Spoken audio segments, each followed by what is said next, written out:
All right, we are live. Going live today to talk about running paid games. I'm going to check my audio, make sure we are looking all right today. We're looking all right. You can ditch these bad boys. How's everybody doing? It is rainy here in Springfield, Missouri. It's a little cold. I just went out to grab an energy drink and get some gas, and it's cold out there, man. I was walking in my sandals, and the air was nipping at my toes, man. That's how cold it is. It's supposed to be summertime. I heard it's supposed to be summertime in Springfield, Missouri, but I guess it's getting postponed a little bit. I hope everyone's doing good. Super pumped for today's live stream. I've just been having this on the brain today. Been answering some paid D&D questions in the comments. Thought this would be a good topic because there seems to be a lot of interest about this. People kind of saying that paid D&D is soulless. I had one comment saying that. I had a comment asking me how much I charge, just all kinds of stuff like that. Anyway, Crosshair says it's supposed to be winter still in Texas. Feels more like summer already. Maybe I should be in Texas because I don't like the winter. But Crossheart, great to see you. Great to see you in the live stream chat. Super, super awesome. I have not forgotten about the additional episodes of Tabletop Audit. They are in the queue to be edited. And now that my schedule has freed up, I'm going to be releasing more of those. So Crosshearts, stay tuned. Your future episodes are going to be coming out as our Herminators. I still have those videos. Pumped to edit those and make awesome tabletop audit sessions for that, and maybe get back to that. Hopefully, filming more of them. Right now, I'm not filming more of them, but we're gonna figure it out. So that is what I've been working on in that domain. And today, today what we're really talking about is paid D&D. Is it a scam? Is it not? What I would like everyone to do is drop their ideas, drop their comments. I want to hear what people think about this. I want to read the comments. I want to respond to them. This is your chance. This is your chance to have your voice be heard on this and have me respond to it if I haven't already. I am currently running 3 almost full paid games. I have made a lot of progress in this area. I have become a big fan and proponent of this way of running games. At this point, the only free game I'm planning to run is with my close family and friends at my physical tabletop on Saturday nights. Right now, that's the only free game I'm thinking about running. And I'll give you my pros real quick. I'm going to tell you why I think paid D&D is a good thing. Number one, it is a lot of work, and GMs have to eat too, right? So a GM probably has time, a good GM has time to run maybe 1, maybe 2 free games in their life outside of work, because then it starts to cut into your work a lot. So if a really good GM is capped at only being able to run 1 or 2 sessions per week, this is capping the hobby for that GM, unless they go down a paid GM route, make it like a side hustle. Then maybe they can spend a little less time working, a little more time running games. This is good for the gamers because a good GM is now running more games, right? And the GM isn't taking a financial hit for it. GMs do have a larger labor curve than players, and I'm not knocking it. And it's fun labor, but there begins to be a time constraint because it is such a time-intensive hobby. It's not like Magic the Gathering, where most of it is prep work, and then the games are kind of quick. You can play 4 or 5 games of Magic in one sitting, unless you're playing big pods of Commander. But with Dungeons and Dragons, you're playing 3-4 hour games. These are long narrative sessions. Plus, there's prep work. The GM has to be present for all of it. It's not like they can leave early if they have to get to work. The game has to stop when the GM stops. All right, we got some comments coming in. No one of consequence, 1776 says, I would never charge my friends, but have thought about offering to run paid games for others. I agree. I feel the same way. For my close friends and family, I would never charge them to play D&D. Never. But I only have enough time in my life for that game if it's in that format, that free format. Otherwise, they're like, isn't time to run any other games? Because, We have jobs, we have bills to pay and mortgage to pay and cars to put gas in. I don't know if you guys have noticed the price of bread and milk, but it ain't getting no cheaper out here. So I totally agree with you, no one of consequence. Sickled Blazy says, a valuable service provided, not a scam. I'm biased. Charge strangers and random people around the world, not close personal friends or family. Um, so first of all, I want to say to everyone who's watching, drop your comment in the chat. I want to respond to this. Let's talk about this. I want to hear what you have to think about this, and I want to respond to it. And I do want to respond to Sickled Blaze here. So Sickled Blaze, I've been doing a lot of thinking about this. I do not think running games should be considered a service. I do not think of it that way. I do not think that I am running games for money and the value exchange is me providing a service to my players. I actually do not think about it like that. I actually think that that makes it feel a little strange, but also I think that that damages the nature of the craft itself. Let me explain what I mean by that. When you're providing a service for someone, I think that as a general rule, pleasing the customer, doing a good job are very close to being the same number one priorities, okay? But with Dungeons and Dragons, running TTRPGs for people, I think that how we want to think about it, this is how I think about it. You're not paying a GM to provide a service for you.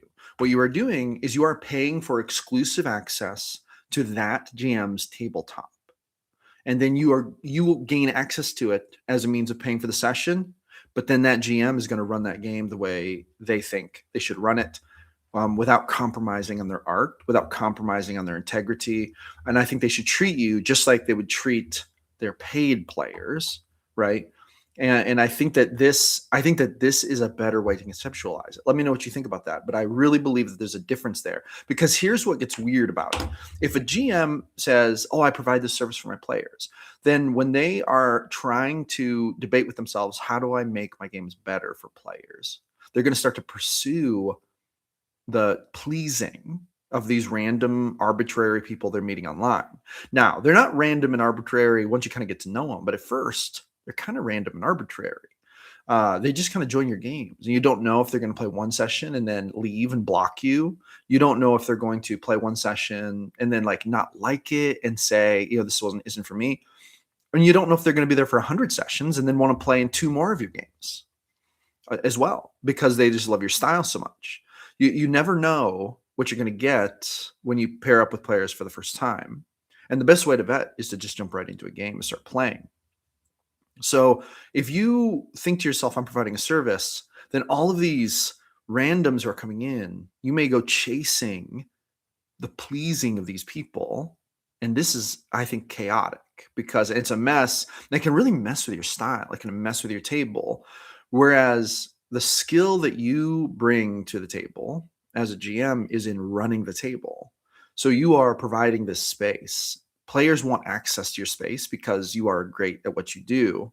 This is what brings the value. I think that this is why we should think of paying for D&D games as more like paying for entrance to a community rather than paying for someone to provide a service for you. I really believe this is the proper way to visualize this. This is what I think. Drop a comment. Let me know what you think. Do you think that I'm full of nonsense, or do you think that I'm right about that? I would love to hear what people think. Crossheart says, payments are more for the players, to be honest. It probably cuts down on the players that play out of convenience, that scroll on their phone until their turn. Paid equals fully invested. So this is true. I think that is true. I don't know I don't know if I would say payments are more for the players. They could be. If the money is not of consequence, then it could be. Some paid GMs are only doing it because they want more highly invested players. They want more serious games. They want gamers who are serious about the craft. So you're right in that sense, Crossart. But I don't think that represents every GM. I think that there are a significant number of GMs who the reason that they're choosing to run paid games is so that they can run more games without taking as severe of a financial hit for doing it, for spending so much of their time on the hobby.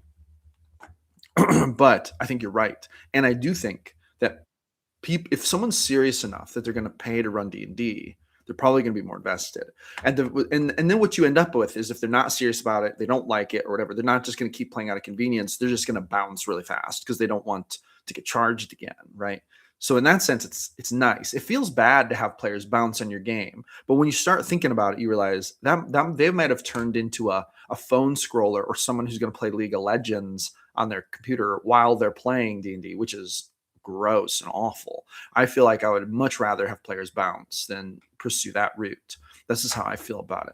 Garrick is in. Better late than never. Welcome to the party, Garrick. Live stream crew showing up. I love it. Guys, hit that thumbs up button if you would on the video. Get us some algorithmic juice, and then drop me a comment. Let me know what you think about paid games. Is paid D&D a scam, or is it legit? Join the conversation. I'd love to react. And by the way, don't forget, support the channel. Grab my Advanced Art of TTRPG Game Mastery. Link to this is in the description. This book is only going to be available for a little while, guys. It is an ebook. You can find the link in my description. Pretty soon, I'm going to stop promoting this book. I'm going to move on to my new project. This book is still available for a limited time. Learn my deep philosophy, insights, and tactics for the experienced GM.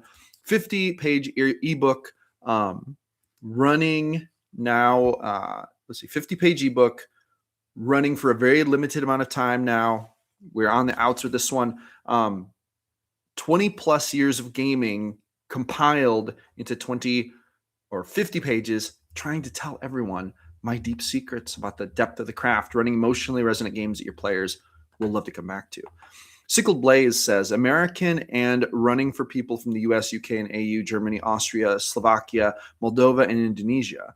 Service is a qualifier that the DM is providing something for players. Decide worthiness of MUNs. Okay, let me think about this for a second. Service is a qualifier that the DM is providing something for players that they decide is worthy of the money.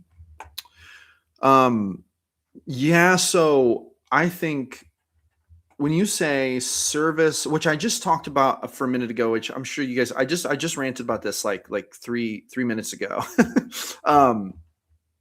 And I think it was, yeah. So when you say service is a qualifier, I think I see what you're saying. I think you're using the term service like I would use the term something of value, I think is what we're doing. And so I think that this is just a semantics issue. I think we're saying the same thing. And I agree with you if that's the truth. It's like players decide if it's worthy of the money based on the value that they get from what they pay for. I think that's what you're saying, and I agree with you. I mean, that's the market determines the value, right? There's obviously a market for paid D&D. Like there's really no debate about that. The question is it a scam? Is it weird? So here's a weird thing. 20 years ago, if you met on a dating app, you would lie about it to your family because it was so taboo. It was like only desperate losers go on dating apps. Now everyone's like, oh, which app did you meet on? Was it Tinder? Was it Bumble? Now it's very mainstream. 20 years later, it's almost like this is where the majority of people are meeting. So I kind of think paid D&D is like that right now. I feel like paid D&D today, it's like, oh, you're paying to play D&D, and it's like, ooh, that's weird. Can't you find a free group? Right? I do think there's a stigma about it. And for GMs who run paid games, it's like, oh, you're one of them. You run paid games. Oh, like I kind of think there's a stigma about it. But I also think that in 20 years, it's going to be like you're still playing, like you're still just gathering with random people and playing free D&D. Why aren't you stepping into what D&D is evolving into? Why aren't you stepping into the new high definition world of like professional GMs who are charging reasonable amounts of money so you can get the full in-depth experience? I kind of feel like that's what people are going to think about it. I really think we're evolving in that direction. Why? Because everything evolves over time. Everything that's worth anything gets better over time. We are making TTRPGs better in real time. We are making headways in how to run them better online. People are coming up with better techniques to run smoother games in person. I really believe that the hobby is evolving and getting better over time. So if it's going to get better and better over time, someone's going to have to be doing that work. Hence why we have this new evolved role in society of the paid game master. I really think it's going to be like It's going to be like paying someone to take roller skating lessons, right? Or something like that, or paying to take a writing course. You need that caffeine, boy. All right. So Sickled says if they don't like you or your style, they will move on to something they think is better. And yes, simply semantics. If I suck to you, I hope you find a better table. If you like how I run, let's go. Yeah, no, that's super true. And also, saying if I suck to you, that's maybe not a little, that's a little unfair, right? It's like there are GMs who are better than others, right? So this is a spectrum, but also there are GMs who are the best, like in the top percentiles of the best. What makes them the best? I would argue that what makes them the best is that more players would have more fun playing in their games. That is what I would define as the best. So we could label as the best GM being the one who who more players would be likely to love playing with. What's the worst GM? The worst GM is like the GM who can't even get his friends. He can't even pay his friends to play D&D with him. He's so terrible. They would much rather run around in the park and fall down than play his games. That'd be more creative to them. So in that sense, yeah, I agree with you. But to say a GM sucks, that's rough. I think most GMs don't suck. I think most GMs care enough and they're trying hard enough that they're at least okay, right? I just hate to say, oh, that GM sucks. It takes a lot to suck. I feel like you have to be really bad to suck at being a GM, I feel like. Silencioso says, if I'm paying, the DM better actually be good. I'm not going to want the same experience as playing with a friend DM or some random DM from Reddit for free. So that's a good point. I want to talk about that for just a minute. You are right. But why do we think that way? Is it because your friend DM, like they're not as good, but you would play with them? But why would you play even with your friend DM if they're not good enough that you wouldn't? Okay, so you wouldn't pay them. You would play with them. Maybe. I don't know if you actually would, Silencioso, but I'm running this through my mind.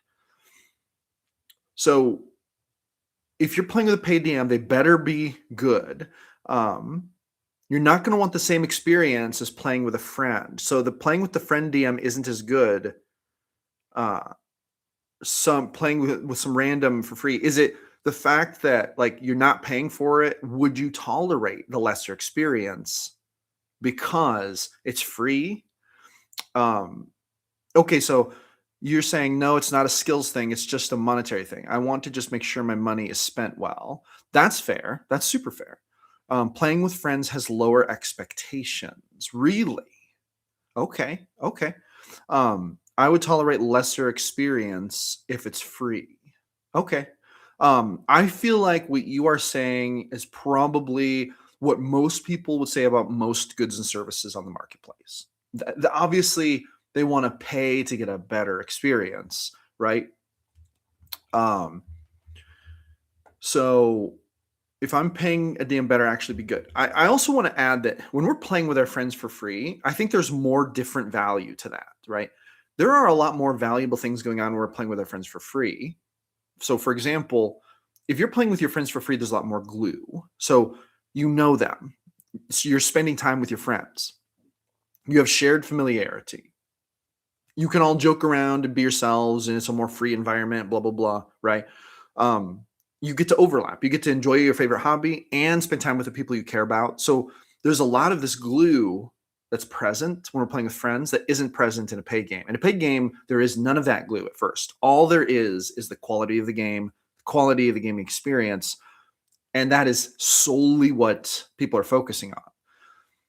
And so I think that's an interesting thing to compare the two, right? So there, in some ways, paying for games brings you less of certain types of value, but more of other types of value. At the same time, you're in a game that's not going to be distracted by the drama of friendship or the distraction of the players or blah, blah, blah. You're all here to be more serious about one thing, experiencing the game. And this, I think, promotes it. This takes the game to a higher level of quality if you have a GM who knows how to foster it, right? So there's a couple other really good comments here. I'm going to get all to your comments. Please do not leave before I address your comments. I want to address them. Crossheart says, as a DM, I put in a lot of free work for my players, friends, and family because I want to have fun with them. The only time I thought about having a buy-in would be for resources to make my job easy. I agree. Yeah. No, I think that's where it usually goes. For the passionate GM who wants to run more games, you do run into this thing where it's like, if I run very much more D&D, it's going to actually start to impact my finances, right? Some people may not have a choice. If you're like working at a high paying job, running paid D&D isn't going to be able to compete with that unless you're at the really top end. So for those people, it's probably like the money is less of an issue. But if you're working and and your wages aren't super high on the spectrum of wages, then maybe running some paid D&D allows you to spend more of your free time making some side hustle money while also getting to do the thing you love, make it better for other people, and getting paid some while you're doing it to offset the cost of that labor. This seems like a great natural way to go for me. In a free market economy, this is where it goes. Okay. Garrick says, I might let them bring beer and snacks since I maybe shouldn't do the prep and also come up with a share of the consumables. That's super fair. That's like, I feel like that's a traditional game table economy. Like the GM prepares for the game and then the players bring snacks and drinks to share with him. I feel like that's like the traditional economy of the D&D table. I feel like Sickled Blaze says, I will disagree with you based on the concept that everyone will find DMs that some find incredible while others find that same DM is not their style or someone they want to play with. Not every DM is good for everyone. I'll try to rephrase. If my style isn't for you, I wish you the best. Okay, no, that's super fair. You say you're disagreeing with me based on the concept that everyone will find DMs that some find incredible while others find that same DM not their style. I'm not quite sure what you're saying. I think that what you're saying is you will disagree that I think I don't know that you're actually disagreeing with me. I'm so sorry, Sickle Blaze. I don't really understand what you're disagreeing with. You say everyone will find in DMs that some are incredible, others not their style. I agree. And you may not want to play with them. I totally agree. No, I totally agree with you there. Not every DM is good for everyone. I agree with that. Totally. If my style isn't for you, I wish you the best. Yeah, I agree. No, definitely no hate. You also say free steak and potatoes can be meh, and I won't complain. $175 tomahawk steak had better be incredible, or I'm going to feel very much gypped and feel money was wasted. Okay. No, I think that what you're describing is how most people approach the free market. I think they want to feel good about what they spent money on. If they spend money on something and they feel like, this didn't feel worth it to me, they're probably not going to continue to spend money on it. And that's very fair. And they shouldn't. Hence why the market decides what's valuable and what isn't. And I would also argue what makes a GM better or not as good is if more people want to be at that GM's table just because the experience is so good. And that's what we should strive to when we're trying to get better at running games, right? Okay, so let's see here. We have some other comments. I'm trying to catch up, make sure I don't miss anything. I think I covered all Silencioso's comments there. Sickle Blaze, I covered yourself. Okay, Jackalbane. Expectations are what matters here. There are lots of people who won't pay no matter what. I agree with you, especially right now, because this is kind of a new thing. For the people that do, you should expect consistency, dedication, and your style of fun. Yeah, that sounds reasonable to me. Fun is subjective, but the other two should be non-starters. Fun is subjective, but the other two should be non-starters. Do you mean the other two should be an obvious thing like consistency and dedication? I would agree with you. You've already left one table because the GM kept canceling games after they would have started without telling the players until 4 or 5 past starting. That is incredibly unprofessional. I would not blame you for leaving that game. I've left free games over that. Like with people I knew, they would cancel the night of, and if that happens like more than once, I'm probably going to bounce because to me, like I have to rigidly schedule my life. So consistency and dedication matter a lot to me. So Jackal Bane, I don't blame you on that. That sounds lame and no fun. I need more caffeine after that. I love Rockstar, guys. Sugar-free Rockstar is where it's at, man. All right. Garrick says, or to offset the subscription to online gym tools. Oh, yeah, for the paid. Yeah, getting paid to run games helps to offset the cost of it, too, because there are online costs. If you're going down the D&D Beyond route, buying the books and stuff, that's not cheap, guys. I don't know what you consider cheap, but to me, that's not cheap. I haven't bought a single online D&D resource. I have a subscription to Owlbear Rodeo, and that's it. Like, that's it right now. And that's cheap, actually. It's like $4 a month, but still, Sickle Blaze says, disagreeing that some DMs are simply the best. Every DM will have people not finding them worth playing with, whether free or not. So how good you are is based on how players see you. Yes, totally. Sickled, I feel like we keep saying the same thing with different semantics. So like you're totally right. Let's say that one person, like let's say there's 100 D&D players in the world, and 90 of them want to play with Matt Mercer, and 10 of them really want to play with me. Okay, let's just say me and Matt Mercer are the only two GMs in the world. I'm saying objectively, that would mean Matt Mercer is a better GM than me, proven by the market, because 90 people want to play at his table and only 10 want to play at my table. However, but the 10 who want to play at my table, I'm a better GM for them because they're choosing me over the alternative because they just love my style or whatever. That doesn't mean I'm a bad GM. I'm just saying that that's how I think we should rank how good we are at running games, is how many people would have fun playing at our table and want to stay. That doesn't mean you can't be good at a specific niche. You may have the niche. You may love to play, horror games that are diceless. That might be your niche. The vast majority of gamers probably aren't going to want to play in those games because it's niche. But those who love that niche, to them, if you specialize in that, you may be the best one. So you could own that niche, right? And that is actually fair. That's super fair. Though you may not objectively be the most marketably proven GM based on the free market, you are still killing it and winning in your own niche. I think that's what we are both saying. Thomas Rochi says, I work full-time as a paid DM. It's amazing. Thomas, join my Discord. Links in the description, and message me. Tell me about that. I want to hear about that because I want to hear your secrets. Would you like to be on the podcast? Would you allow me to interview you? Yeah. Okay, you say we'll do. Join it. Let's do a show. Let's do a live stream or a video together. Let me interview you. I want to pick your brain and learn from you, sir, because I am at this time part-time paid GM. Would love to hear how you went from part-time to full-time and made it actually work. Would love to hear that. Sickle Blaze says, still a difference of friends bringing food and drinks to your home table and you running a game for strangers you probably will never meet in person in your life who are looking to play. There is a big difference between those two things. I agree. And like I said before, there's more binding glue there. Listen, guys, for those of you who are newer in the chat, drop your comments. Let me know what you're thinking about this paid GM thing. Is it a scam? Is it legit? I want to hear what you think about this. Also, join my free Discord. Links in the description. We're almost 600 GMs strong.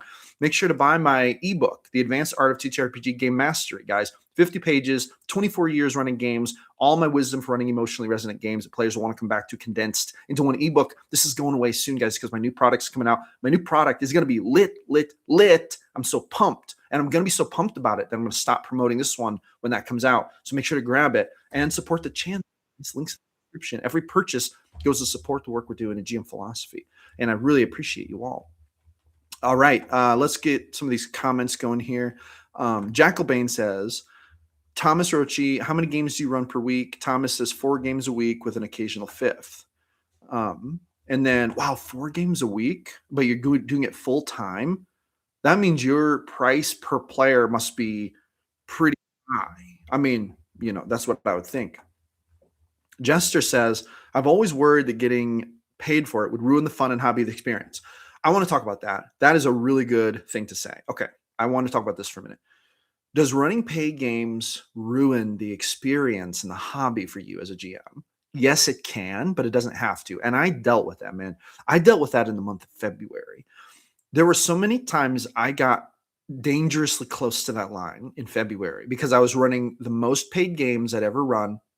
And I had players I was having issues with player churn, which I have figured out, by the way. I've got a whole thing about that. We can talk about that if you want to, but that's not what this video is all about necessarily. So when I was at the height of that, I came to a realization. I realized that I was starting to fall to the temptation of judging my worth as a GM or my skill level on the players who were leaving and not just listening to the players who were staying and the good reasons for why they were staying. I was chasing a phantom of like, how can I get no players to leave? When in reality, the true way to deal with this, and that was ruining the game for me. That was ruining it for me. It was making me judge myself. It was making me second guess myself. It was making me look down on myself thinking I'm not good enough to keep these people from leaving.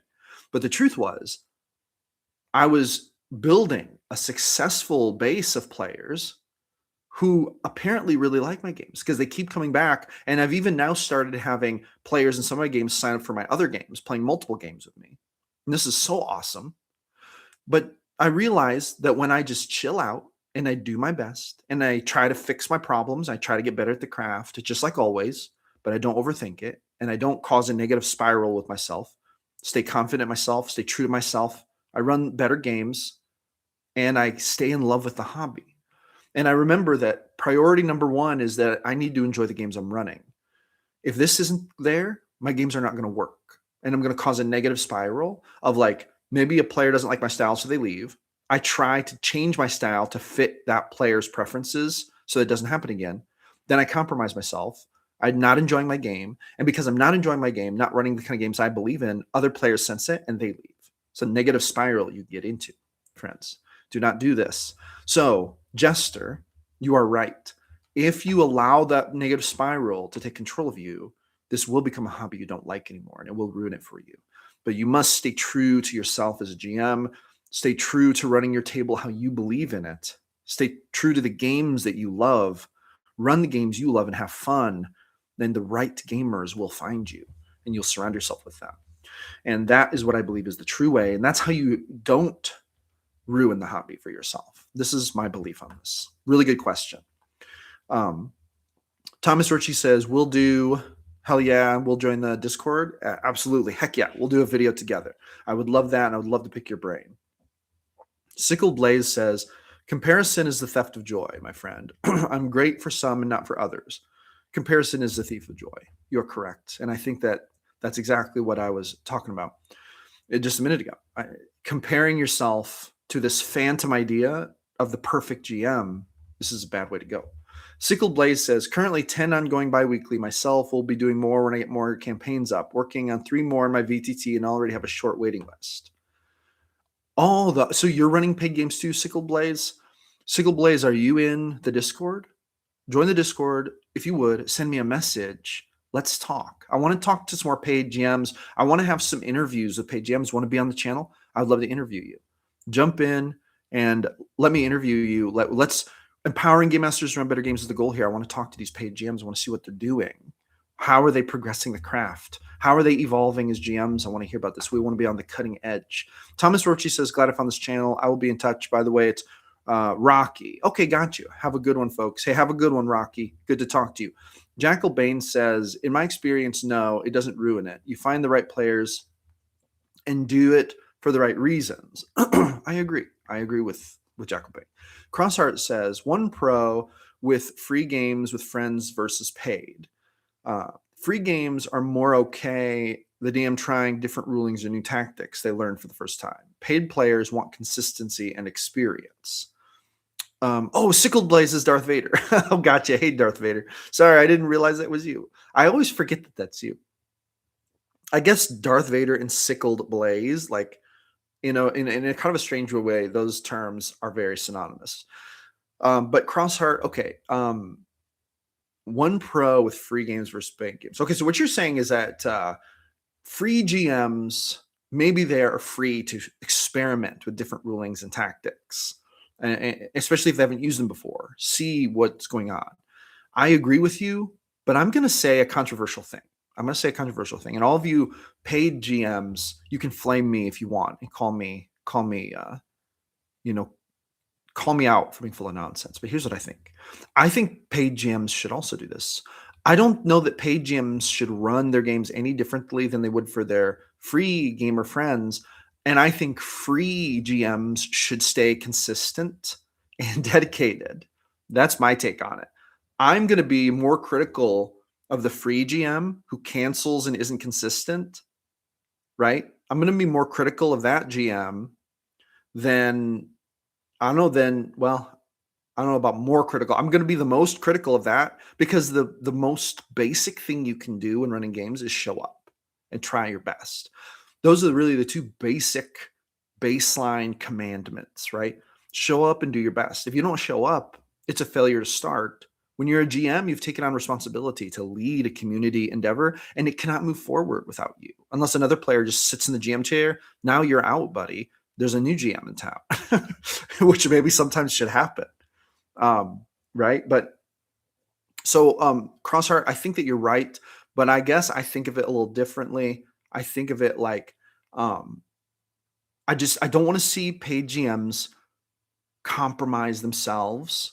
And once again, we start to move in this realm of like, well, paid gamers, they expect this. No, gamers expect this. And I think free GMs should also do that. And I'm going to be critical of them. And they're going to be like, well, yeah, but my games are free. And I'm like, I didn't ask you if you charge for your games. I asked you if you're consistent. That's how I would say it. And then they're like, well, I'm not getting paid like that guy. It's like, I don't know what to say. Charge if that's what's going to make you consistent. But if you don't be consistent, you're going to have a failure to start. And that's one of the baseline requirements of just running games. I have an issue in my life, though, of any humans who are inconsistent. I despise inconsistency. I think that if you're going to commit to a thing, then show up for the thing. If not, I mean, it doesn't make you a terrible human. You're not going to go to hell just for not showing up. But your thing probably isn't going to be as successful. And really high value people are probably going to abandon ship with you, right? Because you're not being consistent. And this is just a self-value principle of life, to be a valuable human to other humans, moving forward in whatever it is, whether it be business or dating or whatever domain you're in. So really good statement there, Crossheart. You just caused me to go on a rant. You just inspired a rant, my friend. A good comment. Jester says, another thing is for people who run multiple games. Do you run the same ones over and over? For example, do you get really good at running LMOP and run it over and over? Are they set up to be 5 to 10 sessions long, or are they long-term year or multi-year campaigns? Okay, so here's my thing. Right now, I'm running one campaign, The Darkest Dawn, which if you want to play into my games or check out my listings, check my Start Playing Games. They're down in the description. But you can check my game listings. But here's the thing. I run the same campaign for all of my games, but they all end up different, right? So I treat it like they're all canon, but I have a fractured timeline in my world. So there are multiple timelines of the same adventure going on.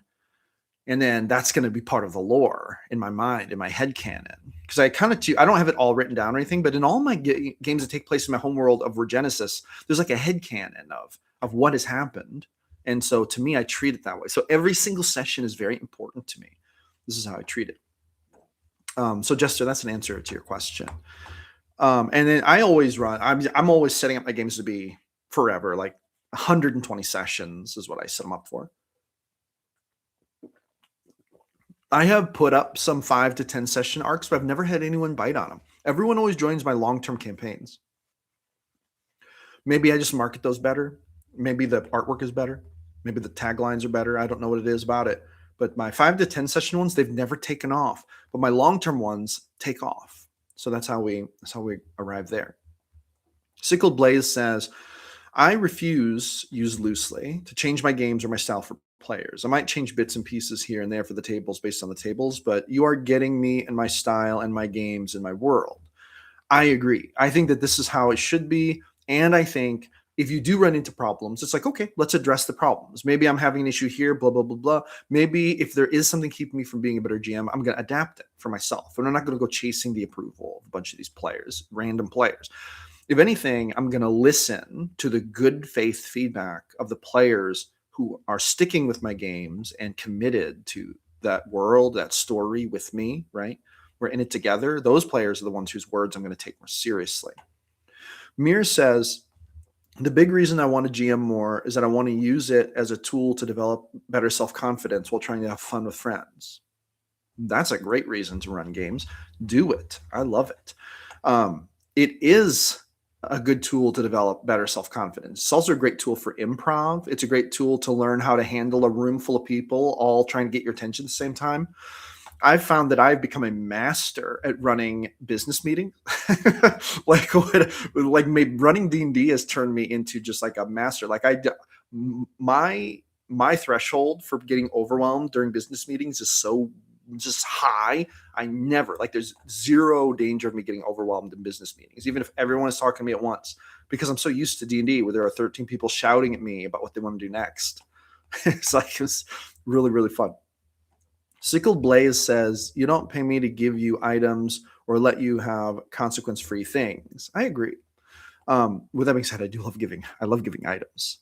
I give items for storyline points. Every session that someone plays with me, they get a storyline point. At the end of the session, everyone votes, and then there's a player of the game who gets an extra storyline point. And when you get to 5 storyline points, you can trade it in for something awesome. A magic item or a sidekick or a plot twist or, a homebrew feat. I do these things. This is really fun. I love giving free things, but they're not really free. They're for contributing to the story, right? You say you're not changing your style or your world. I agree. You say, I have multiple campaigns that I run multiple times. I'm adding in more campaigns to do the same with, but same campaigns run multiple times are drastically different from each other. Yes, they get very different very quickly. Usually in session 1, you can see they veer off wildly. Crossheart says, I love running the same game at different tables to see how different they become. Never done it with a long campaign, but I always use one-shots for this purpose. Yeah, I agree. It is super fun. Super fun. Sickle Blaze says, Crossheart, I love watching my most commonly run campaign branch from the very first sessions. I've added so much now canon things to that campaign based on their choices and decisions. Yeah. And also I feel like you kind of learn what works and what doesn't. You try a thing with one group, try it with a second group, then you realize, oh man, they're not really biting. You try a different thing. Third group loves it. So you go that way usually, and you realize, oh, it's a better way to run it. I think I've figured that out in some areas of my games. Jester says, thanks, that is what I was looking for. So basically after the 120 sessions, that campaign is basically done, and you have another that picks up similar to the way that one started. I'm very interested in starting online games. That's a good question. My longest running paid game right now has just reached like session 12 or something like that. So we're a long ways from 120, a long ways from level 20. I don't know what I would do then. I think I would have to wait and see what I'm inspired to do. My gut instinct tells me that what I would do is I would want to then create an epic level campaign for those players. And it's like, let's launch a different adventure. Or just keep it going beyond 120 sessions and just go as long as we want. That's what my gut feeling tells me I would want to do. Or ask the players, do you want to start a new campaign at level 1, run different characters, right? That's how my gut is telling me it would run, but I don't know. I'm not 100% sure. For those of you just joining the chat, welcome. We're talking about, is paid D&D a scam or is it legit? Drop your comments. Let's keep the conversation going. Hit that thumbs up button on the video if you would. Give me some algorithm juice. And make sure you grab my ebook, The Advanced Art of TTRPG Game Mastery. Link is in the description, guys. 50 pages documenting 20 plus years of running games, my philosophy, insights, and tactics for the experienced GM, helping you to become an emotionally resonant GM that players will love to come back to and play with again and again. Grab my ebook in the description. It's only going to be available for a while longer, guys. I'm going to start promoting this one when I come out with my project. New project is going to be a banger. I'm going to be so pumped about that one. I may not even talk about this one again. This right now is my best book. That's why I'm talking about this and not the 20 other books I've read or the 20 other books I've written over the course of this experiment. I've got like 20 probably 15, at least 15 ebooks I've written that I don't even really talk about anymore now because there's only so much time to talk about it. And I always want to talk about my favorite one. And right now, this is my favorite one because this is like the one, like the how to be a better GM, my version, like what I think is important at the table. And it applies to all. I mean, it's not like just about D&D. It's about TTRPGs in general and running emotionally resonant games. So make sure you grab that. Also, it supports the channel, supports the awesome stuff going on at GM Philosophy. Thank you all so much. By the way, for all the people who bought that book, thank you so much. I really appreciate it. You are all amazing. All right. Jester, if you're interested in starting online games, I would encourage you to do it. And also join the Discord. Talk to awesome gamers in there. Sickled Blaze is in there. Sickled, we have to have another conversation sometime. We got to have another interview. I'd like to ask you more questions now that I have some experience with running paid games. I have a whole new set of questions I'd like to ask you and just talk deeper about the craft. So we should get on another call sometime. You're like the first paid GM I ever met, and we had an awesome conversation. You'd be down, hit you up. Will do, my friend. Will do. All right. So with that being said, I'm going to bring around some other things here. I believe that, actually, Crossheart dropped another comment. I want to talk about this. As fun as it sounds, I don't think I'd want to charge players for D&D. I'm afraid I would feel a lot of pressure to deliver and would hinder my own fun and enjoyment from the campaign. Super fair. I don't think it's for everybody. I also don't think that the game is to get rid of free D&D. I don't think that's the game. I just think that the game is going in a direction where paid GMing makes sense because I think we're getting more specialized. I think we're fine-tuning the craft. The hobby is advancing. I really believe that's true. I think that it's like music, right? Music has evolved so much since humans first started making music. And when new tools are invented, like when the electric guitar was invented, that changed music. When distorted guitar sounds were invented, this changed music. When the trap kit was invented, this changed music, made music evolve. When the synth was invented, this really changed music. Auto-tune, all these different things. So I think that the craft of TTRPGs is also evolving, and I think we're evolving a place now for paid GMs because we need people who are more specialized in the craft to take the craft to new levels. If you're running 12 games a week, you're going to be improving at a better rate, getting into the advanced features of the gameplay, advanced features of running games. You're going to be getting more into that than the person who's running once a week because you're doing it 12 times as much. But then, in order for someone to have that time to invest, well, they need to get paid because that's how we work in a capitalist society. When you're creating value, there comes a time when you should charge money for that value you're creating so that you can continue to go down that road. Some call this the sin of capitalism. I call this the virtue of capitalism. The virtue of capitalism is that if we're providing value in the marketplace, we should then charge for that value, and then we can become better and better and create even more value in that space as we get more freedom to do so from getting paid for it. This is what I believe to be true. Great comments, everybody. Great comments. Make sure you join the Discord if you haven't already. Link to that is in the description. For those of you just joining, we're talking about, is paid D&D a scam or is it legit? Drop a comment. Let me know what you think. I want to react to your comments. I want to read them out loud. I want to see what you think about this. I don't want this to be me preaching at everybody. We've had so many good comments so far. Great conversation going on. Make sure you drop your comments and let me know here in the chat what you think about this topic. Is paid D&D a scam? Should we be running paid games? Are paid game masters goobers? Or are they actually pioneers taking the craft to a whole new level, giving players a better experience? Let me know what you think. I'd also be interested in talking about start playing. Who has used start playing? What has your experience been? Whether you're a player or a GM, I would love to hear about it. Empowering game masters to run better games is the goal here at GM Philosophy, and I'm the GM Philosopher. And we're here to discuss it, guys. Let's take it to the next level. One thing that I do think is really important is not to get obsessed with the money. This is always a fear, no matter what you're doing in life. I don't care if you're a carpenter. I don't care if you work on cars. I don't care if you're a lawyer. there's something weird about people who just chase money, right? We all know this. Chasing money means you have a scarcity mindset. I just want the money. I just want the money. Why are you doing the thing you're doing? Because I want to make more money. Okay. There's an element of this to where we all know this. We live in a capitalist society. We live in a world where you need money to survive. Money is, what is money? It's a store of value, right? It's a way to store value. But people who get obsessed with money, we get a weird vibe from them. It's like, do you just want to do this because like you want to get money from me?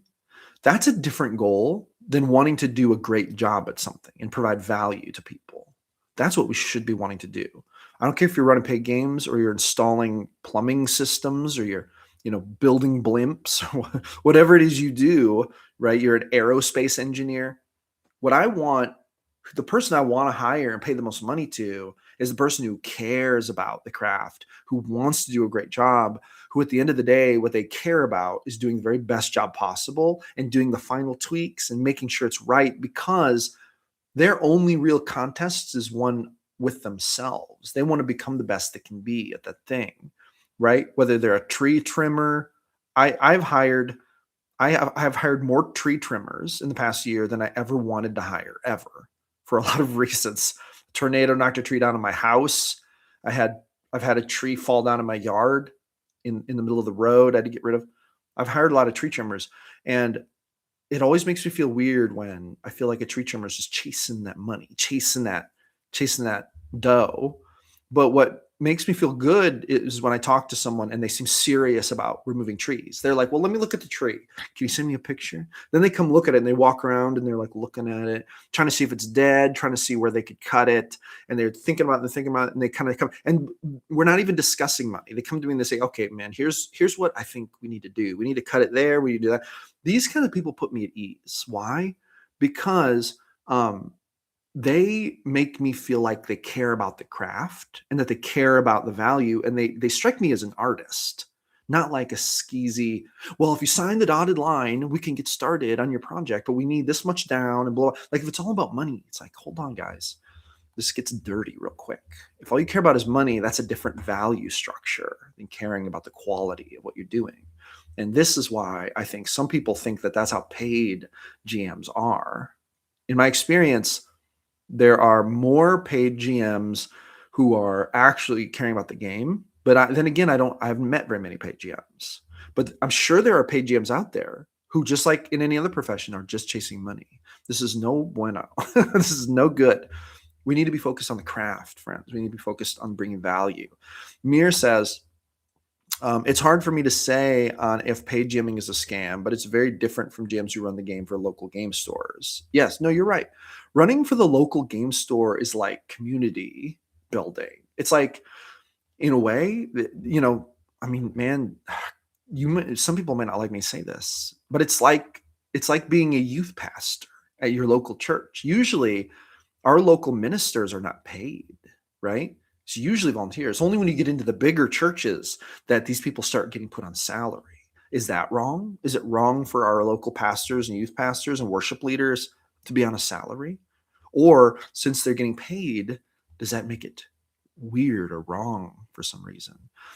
What about our local game masters? They are volunteering their time to run games for the community. This is a good thing, helping the community, doing a good thing. Do they not deserve to get put on salary if it gets big enough and is good enough? Are they bad if they accept a salary for this? I don't think so. I think it's just a matter of, in a small town or a small game store, there's probably not enough money for it, but they're still willing to do it. But if they're really good, maybe they should pursue an avenue that pays them so that they can take it to even higher levels, get even better at the game, provide even more value to more players. Is that not a better virtue? I call this the virtue of capitalism. Mir says, oh, that's what Mir said. Crossheart says, the money is the biggest thing holding me back as a player. I wanted to join one of your games at one point, but currently paying off student loans and having babies, so not in the cards currently. Yeah, it's super fair. If you like, paying to play D&D is not something that people should do if they have other financial obligations. Super, super legit. Like I would always tell people, do not join my games if you cannot afford it. I would hate to make anyone feel like they should plunge themselves into financial hardship or stress just to join one of my games. It's not worth it, friends. Paying off your student loan debt is way more valuable. Paying for those babies, way more valuable. D&D is more like a luxury product, you know. It's not a necessity. It's like we don't need it to live and breathe. Buy your food, pay your mortgage, get your health insurance before you play paid D&D. But then come join one of my games. When you're making that money and you got money to spare, come join one of my games. Jester says, I think most GMs put the money back into their games. I agree. That seems to be where mine goes. I'm certainly not buying no cars with the money I get running paid games. It seems like, well, what it actually does is the money all goes right back into GM philosophy is what it does. It pays for my video editing software. It pays for my, I've got like 6-7 different subscriptions to software that I use to run the YouTube channel. So honestly, what happens is my paid games end up paying for they pay the bills for the YouTube channel. Actually, that's what happens. That's high key what happens. Sickle Blaze says, I run volunteer for my local school. Not saying it as a look good at me, only saying as mentioning that paid DMs also do free games for various reasons. Yeah, no, totally. That's awesome. And, there's an element of giving back and giving to our community, giving to our other fellow humans that is really good for us. It's good for the world.